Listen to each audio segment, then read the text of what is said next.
Discussion keeps the world turning. This is Roundtable. You're listening to Roundtable with myself, Heyang. I'm joined by Steve Hatherly and Yushan in the studio. Coming up, here's something interesting among the Chinese diaspora. While others garden, Chinese families around the world are busy planting fresh vegetables, and some are turning it into a profitable business. What's behind this love for farming over gardening? And need a boost to crush the week? Our special segment, Motivational Monday, is your ultimate adrenaline shot to kick things off strong. Our podcast listeners can find us at Roundtable China on Apple Podcast and any podcast platform of your choice. If you have questions that you want us to answer on social issues, business, technology, or whatever moves your spirit, you can send those our way. roundtablepodcast@qq.com. Emails are fine, but voice memos are always better because we are a radio/podcast show after all. And now on Roundtable, as we turn our attention to this particular topic. The love for farming among Chinese communities is sparking a fresh trend abroad. While the Brits are known for adorning their backyards with flowers and manicured lawns, Chinese families, no matter where they are in the world, apparently often go straight to planting vegetables. From Japan to Italy and beyond, they're growing fresh produce, not just for their own dinner tables, but for their neighbors and local community too. So tell us what's going on. This might be a little bit of a stereotype of a stereotypical view. Yeah, I was going to ask, is this true? I didn't know about this. But this is very much maybe imposed by Chinese people. I remember back in the 1990s when my parents went to the U.S. to get their degrees and work for a few years. Among 90% of the Chinese families at the time, who were all, well, in our social circle, were poor international students, if they can find a small plot of land, they will plant vegetables. Yeah. And even raise chickens if you can. Oh, cool. It's like something that's all Chinese can, in a way, resonate with, that we just love our vegetables and love to plant them. And what's got trendy recently is that stories of people of Chinese descent living overseas producing and supplying vegetables to international markets has gained traction online. And sometimes it just comes natural for many of these people to think about, planting vegetables is just something that could be done almost anywhere, regardless of the location, because many of them are reported to be doing it in rather vast areas of farmlands or smaller pieces of soil, such as in the front or in the backyard behind your houses when you're living abroad. And many of them brings Chinese farming methods abroad and adjust it based on the local soil environment, such as one example that's very iconic here is 56-year-old Yingming Zhao. So this guy is a farm owner in Mallorca, which is an island in Spain. And he was born just in a city that's next to Shanghai, but became the first Chinese person to grow Asian fruit and vegetables on the Mallorca island of Spain, as reported by their local media. So Zhao moved to Mallorca in his early 20s, and he worked several different jobs before buying 3 hectares of land locally where he planted native Chinese crops and then sells it at the local supermarket that he opened. So according to Zhao, the climate there is rather similar with that in East China's Zhejiang province, where he's originally from. But the water has a lot of salt in it, so he had to make many adjustments in order for the crops to grow. And for him, this is a quote from the report. He says that the watermelon and Chinese melon are very good and actually taste sweeter than they do in China. And the quality of the red grapefruit, Chinese pears, pak choy, and white radish is also really good. Yeah, I was reading about his story a little bit. He said it was trial and error with the farming in the beginning, because he didn't know which vegetables would grow well and which wouldn't grow well in that climate, but he's perfected it. And now if you happen to find yourself in the area, please look for Supermercado Asia. That is the name of his supermarket. And as a Chinese person, I can immediately feel my saliva sort of produce. Oh, what was it that brought that on? Radish? Radish. Yes. Okay, Really? So I was going to say pak choy first. That's 油菜. Yeah. And that's a really standard green leafy vegetable for all Chinese people. Yeah. And 白萝卜. Oh, of course. Sorry. Like during winter time, as winter is coming, stew some braised pork with white radish and pour in soy sauce and other ingredients, condiments whatsoever, and it's zero skill and maximize the taste. It's just so tasty, and it's a great Chinese dish, and it's a great Chinese. I'm claiming Chinese on everything. I shouldn't do that because white radish belongs to all people who love it around the world, but it is definitely something we love in our dietary. I looked it up because I knew you were going to ask me if people in Canada loved to farm. And honestly, I did not know the answer. And based upon my experience when I was a kid, my immediate family did not have a garden in the backyard. We didn't grow anything, but my grandparents did. In fact, that was one of the things that they both loved to do. And one of my favorite childhood memories was in the summertime being at my grandparents' house, and grandma would be cooking dinner and she would need, potatoes or radishes or whatever. And Steve, that was my job to go out and pick whatever vegetables she needed at the time to make dinner for that day. So that would be 50-50, right? My parents didn't, but my grandparents did. And that's kind of how the statistics break down countrywide, as a matter of fact. A little bit more now. As of 2021, they did a survey there in Canada, and they found that 6 out of 10 households, so 60%, grow fruit or herbs or vegetables or flowers.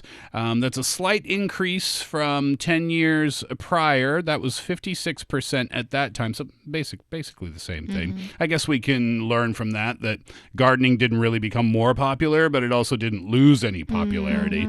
I found this to be quite interesting, though.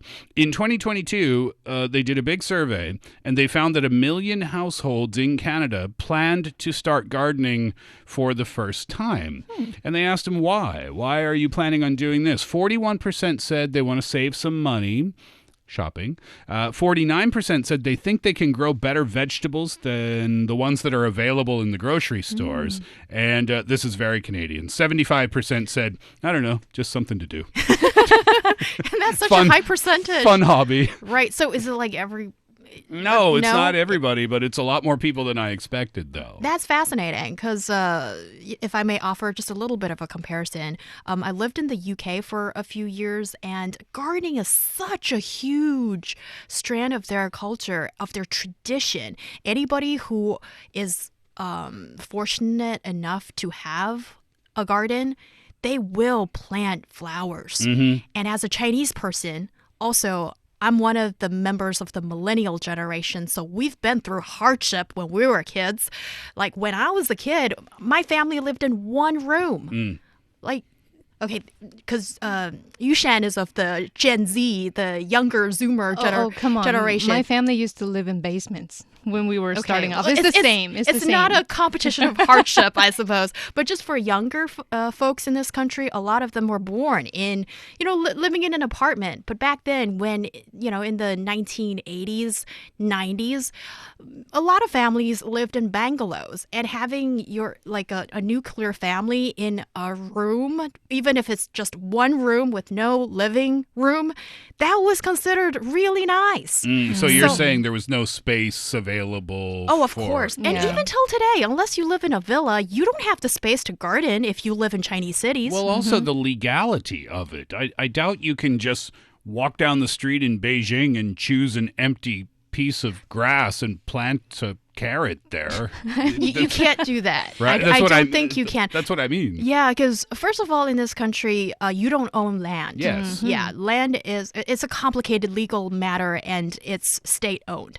And basically, when it comes to the nice lawns that maybe we walk past by in Beijing. Oh, yeah, that's public land. You can't grow your own stuff. Yeah, right. But that's what I mean, though. So you got to own your own land before you can start your own garden or your own farm, as Zhao Haibin did in Italy. This is another success story. I mean, yeah, but this guy is a little bit different because comparing with like other Chinese descent who prefers to grow it for themselves, this guy actually see the opportunity of growing a business based on his local farming condition and all the opportunity he saw. So this guy, Zhou Haibin, he first came to Italy from Wenzhou. You know that when the city of Wenzhou in East China's Zhejiang province, they have like a very close friendship with several cities there in Italy. So Zhou was among the people who tied this knot and moved to Italy back in 1995. And he worked there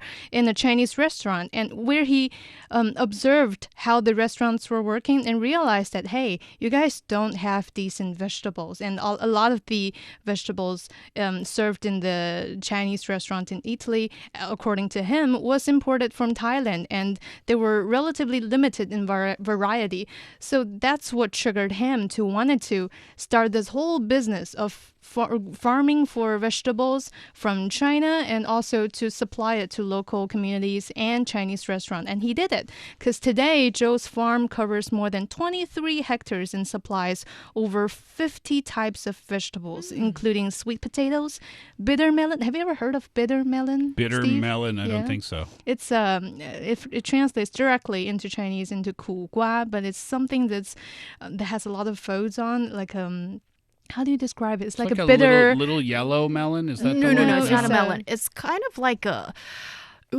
okay, it looks kind of like a cucumber that's gone under some nuclear contamination. A nuclear cucumber. A nuclumber. That's not the way to sell it. Sorry, Kugwa.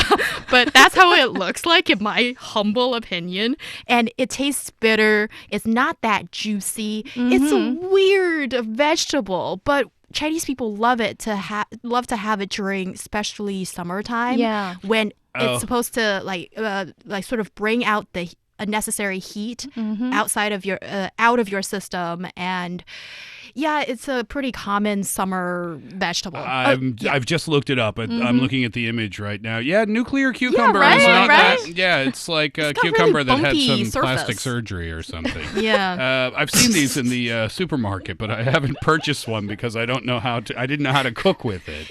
But anyway, so bitter melon along with winter melon, celery, green beans, and other vegetable varieties are included in Zhou's farming, list of things that he's growing in the land of Italy nowadays. And they're also supplying the local Chinese restaurants, factories, and consumers with the vegetables he grows. And his produce is also ordered by merchants from not only from Italy, but also countries such as Germany, Hungary, and Czech Republic, and France. Wow. So wow. It's a multi... He's serving all of Europe then. Oh, yeah. That's really cool. What a success story that is. Oh, yes, it is. And also, I've read stories about folks, let's say, Chinese immigrants or just business people who live in, let's say, places such as Dubai or, places that are that mainly are of desert climate. And of course, getting any kind of vegetable is difficult. And also for the Japanese example that you guys mentioned,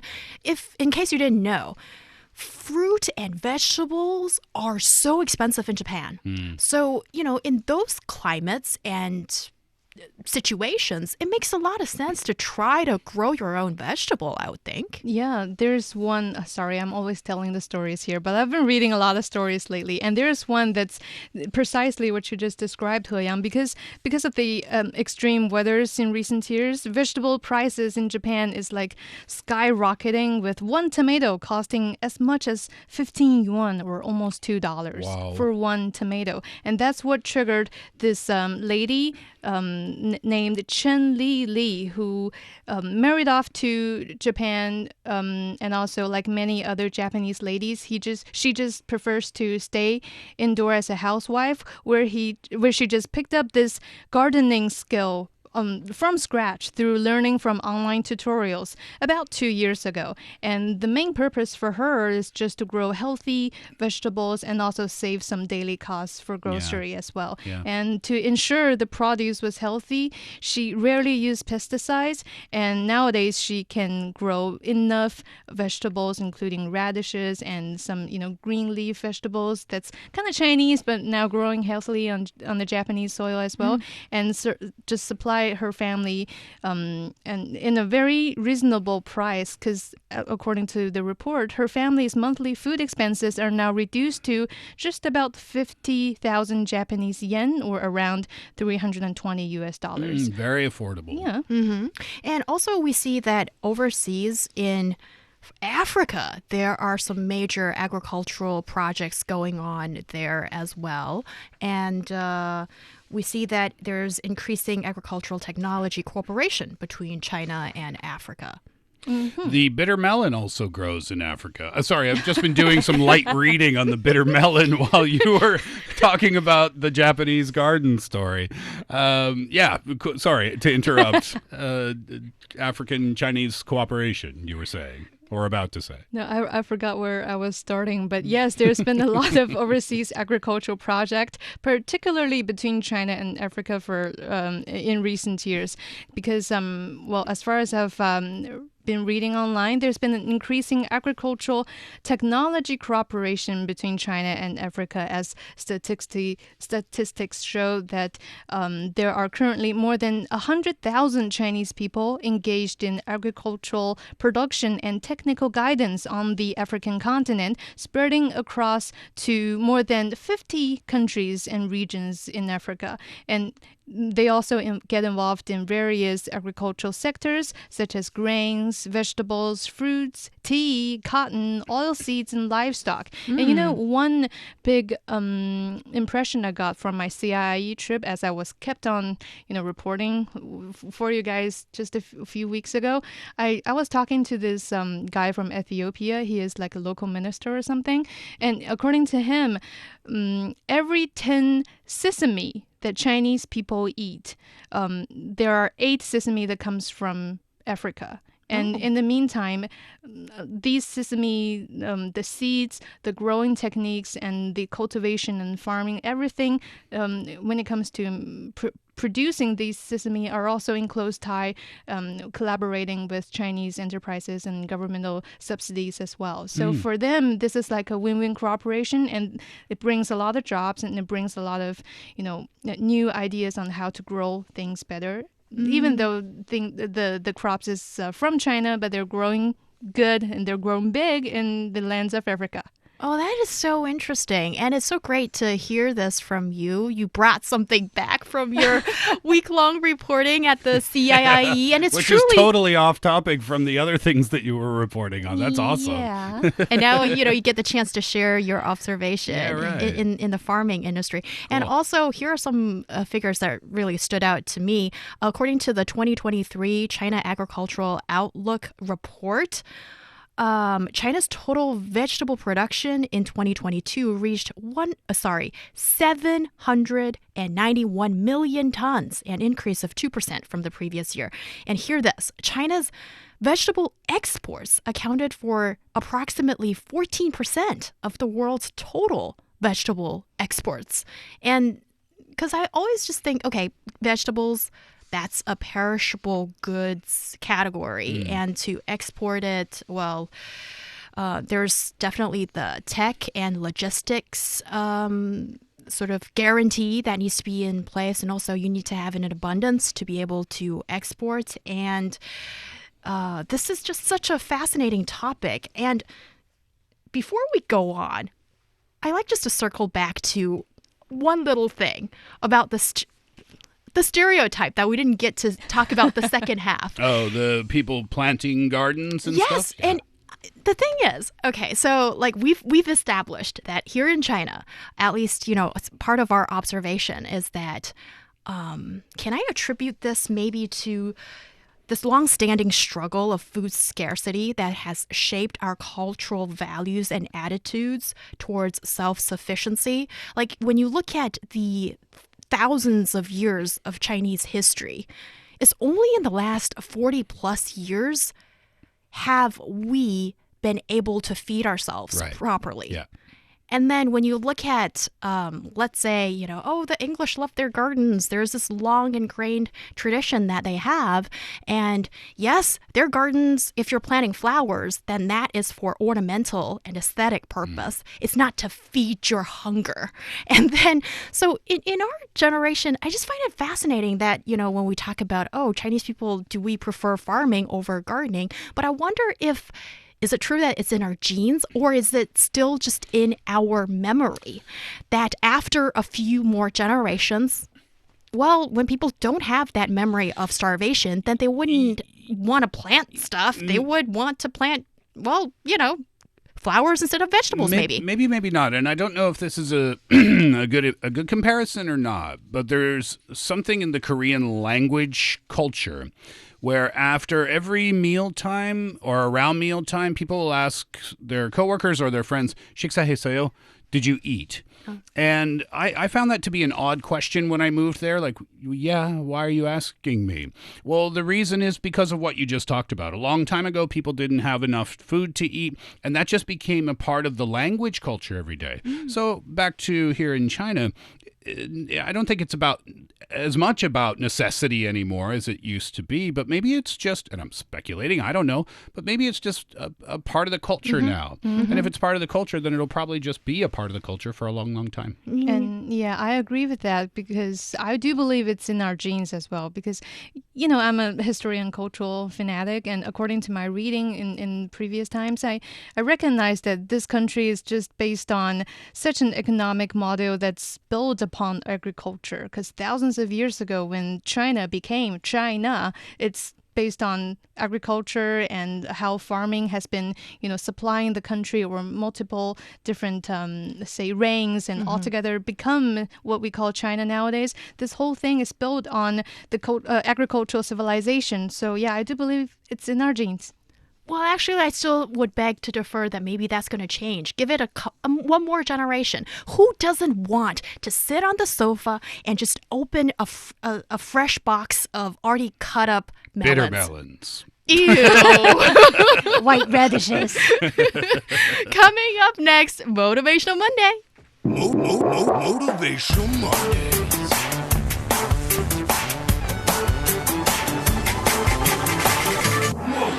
Motivational Mondays. Yushan, what do you have for us?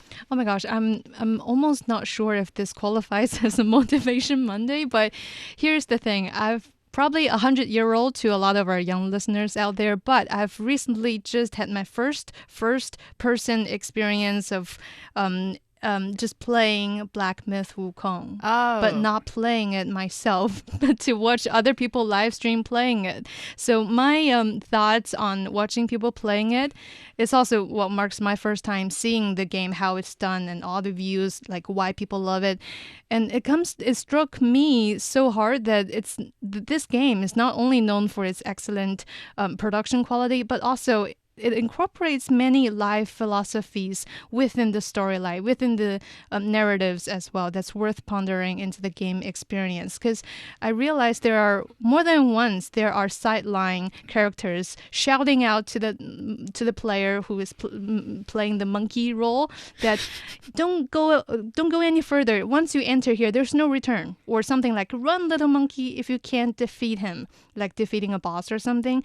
But as a player, you have to keep going regardless of what other characters are saying, because you want to just head to the next step and realize where the story is happening and is leading you to.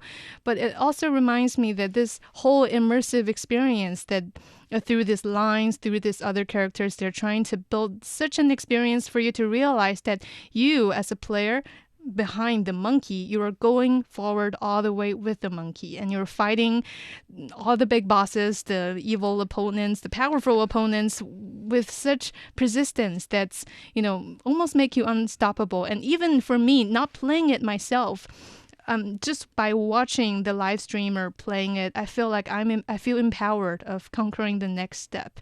I'm not sure if it resonates with you guys, but for me, it's like sometimes when I feel tired playing other games and there's no such indications of, oh, you can quit, but when they say it, it makes you don't want to quit. Right. So yeah, that's what I felt after watching for 3 hours yesterday morning. No, that's quite the commitment. Yeah, he went right from the first chapter all the way to the last one. Oh, wow. So it's like the whole experience. It's like watching a marathon movie or something. And that's you watching and not actually playing? Mm-hmm. Okay. You don't know about this? People Mm. watching other people play video games That's is huge. a huge thing on the internet. Yeah. Yeah. And what's your Motivational Monday, Steve? Cooking. It's funny that you brought up bok choy earlier in the show and bitter melon. I didn't use bitter melon in my recipe yesterday, but I was inspired to try to cook some Chinese food.